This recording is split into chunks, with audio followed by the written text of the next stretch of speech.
E aí pessoal, tudo em paz? Eu hoje vou conversar com vocês sobre redação. A gente tem recebido muitos comentários e e-mails sobre aquela que se apresenta como uma das grandes dificuldades dos estudantes, de qualquer idade, que é fazer uma boa redação. A minha questão não é ensinar só uma técnica de redação, é uma técnica de redação que efetivamente faça sentido para o nosso cérebro. Como é que o nosso cérebro funciona para preparar uma boa redação? Muito se diz sobre a importância da leitura, né? Que é fundamental ler para você fazer uma boa redação. Será que isso é suficiente? Eu resolvi dar uma mergulhada nesse meu mundo aqui de neurônios e de estudos para tentar entender e trazer para vocês algumas técnicas que possam ajudar vocês a, de modo mais pragmático, eficaz, preparar boas redações. O cérebro da gente, ele é como um grande computador. Grandes cientistas na Europa vêm tentando construir um projeto que chama-se Blue Brain, que seria um supercomputador que conseguisse repetir algumas das reações do cérebro.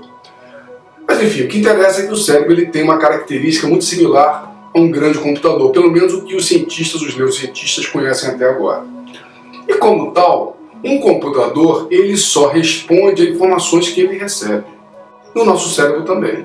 Para a gente criar alguma coisa, fazer a alquimia desse cérebro funcionar, a gente precisa jogar dentro desse caldeirão as informações que farão com que as redações ou aquilo que a gente quer criar seja criado.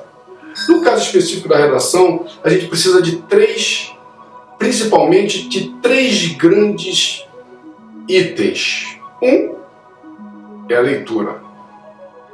O segundo é gramática. E o terceiro é estrutura. Então vamos a cada um deles. Leitura.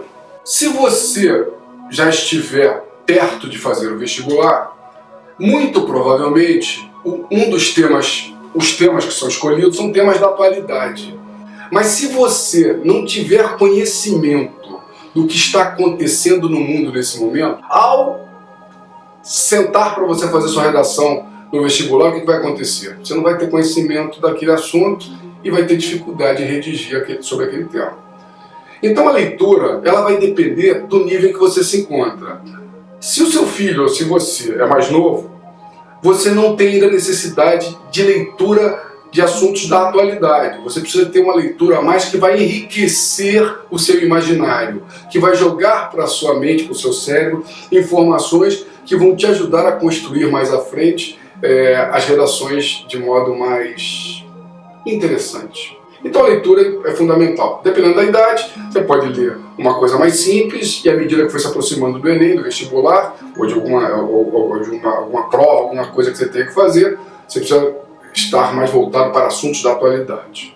O segundo é a gramática. Não adianta a gente ter um bom conhecimento da atualidade, saber mais ou menos que as coisas funcionam e começar a escrever tudo errado. Vai perder ponto. Não só no vestibular, como em qualquer outra atividade, prova que você venha a fazer. Então o estudo da gramática, por sua vez, esse é fruto de outros vídeos que a gente vai conversar. Que aí existem técnicas próprias para você estudar, colocação de crase, vírgula, pontuação e por aí vai. Quer dizer, toda a gramática, que não é uma gramática simples, a nossa gramática é uma gramática complexa, então a gente precisa estudar, estar atualizado, para que a gente tenha capacidade de, junto com o que a gente leu, escrever de modo correto, gramaticalmente correto. O terceiro item é a estruturação. Estruturar uma redação, seja ela qual for, ela tem que ter um começo, um meio e um fim. É importante ter um equilíbrio nisso tudo. Não que eles tenham que ter o mesmo tamanho, mas eles têm que ter um equilíbrio. Tem que ter uma apresentação que seja suficientemente clara para dizer aquilo que você vai dizer, você desenvolver aquilo que você se propõe a desenvolver e concluir de modo que o leitor entenda o seu ponto de vista. Que pode não ser necessariamente do leitor, mas é o seu ponto de vista e você precisa trabalhar com isso. Então nós temos leitura, regras gramaticais e estruturação. Como treinar isso? Quando você fala em leitura, Depende da idade, conforme eu falei mais cedo. Se você é pai e você quer que seu filho mais novo, que tenha 7, 8, 9, 10 anos, comece a ter gosto por leitura, o indicado é que você, no começo, comece a ler para ele, né? Hoje os pais perderam muito esse hábito. Dá o tablet na mão da criança, dá um celular na mão da criança, coloca ela para ver um filme na televisão, mas não senta para ler um bom livro com a criança. E um bom livro não é um livro pesado, é um livro que seja interessante, leve, que a criança se sinta envolvida naquela história. Mais à frente, você começa a ler junto com a criança. Você lê uma parte, a criança lê outra parte. Você lê um capítulo, a criança lê outro capítulo, de modo que essa leitura ainda tenha uma interação e que vai partir mais à frente para uma leitura individual por conta da criança, do jovem, do adolescente. Se a gente já passou por essas etapas, a criança já está com 12, 13 anos, já é um pré-adolescente, não tem mais aquela coisa de você sentar para ler historinha para ele, nem ele vai ter saco de te ouvir, nem você vai ter paciência para fazer isso. A gente tem que partir para ele com a proposta de leituras que lhe sejam agradáveis. Não interessa que tipo de leitura. 99% dos livros que a gente encontra tem coisas positivas para a gente ler. O importante é encontrar alguma coisa que dê prazer para ele no primeiro momento. Porque a partir do prazer, ele vai começar a incrementar o processo de leitura e a partir daí vai se tornar um hábito. Que aí desse hábito começa a criar no cérebro da gente as imagens necessárias. Essas imagens, junto com conhecimento gramatical e junto com uma boa noção de estruturação, levam a uma boa redação. Então, gente, leitura é fundamental, mas não é o único fator necessário para que se faça uma boa redação.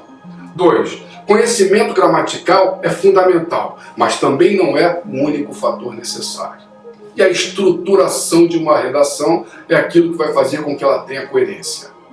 Se a gente conseguir, aos poucos, implementar essas propostas junto aos nossos filhos, às pessoas que estão ligadas a gente que precisam aprender redação, eu tenho certeza que a gente vai criar bons escritores, bons redatores, no mínimo, que consigam fazer boas redações para os seus objetivos. Muito obrigado, até a próxima.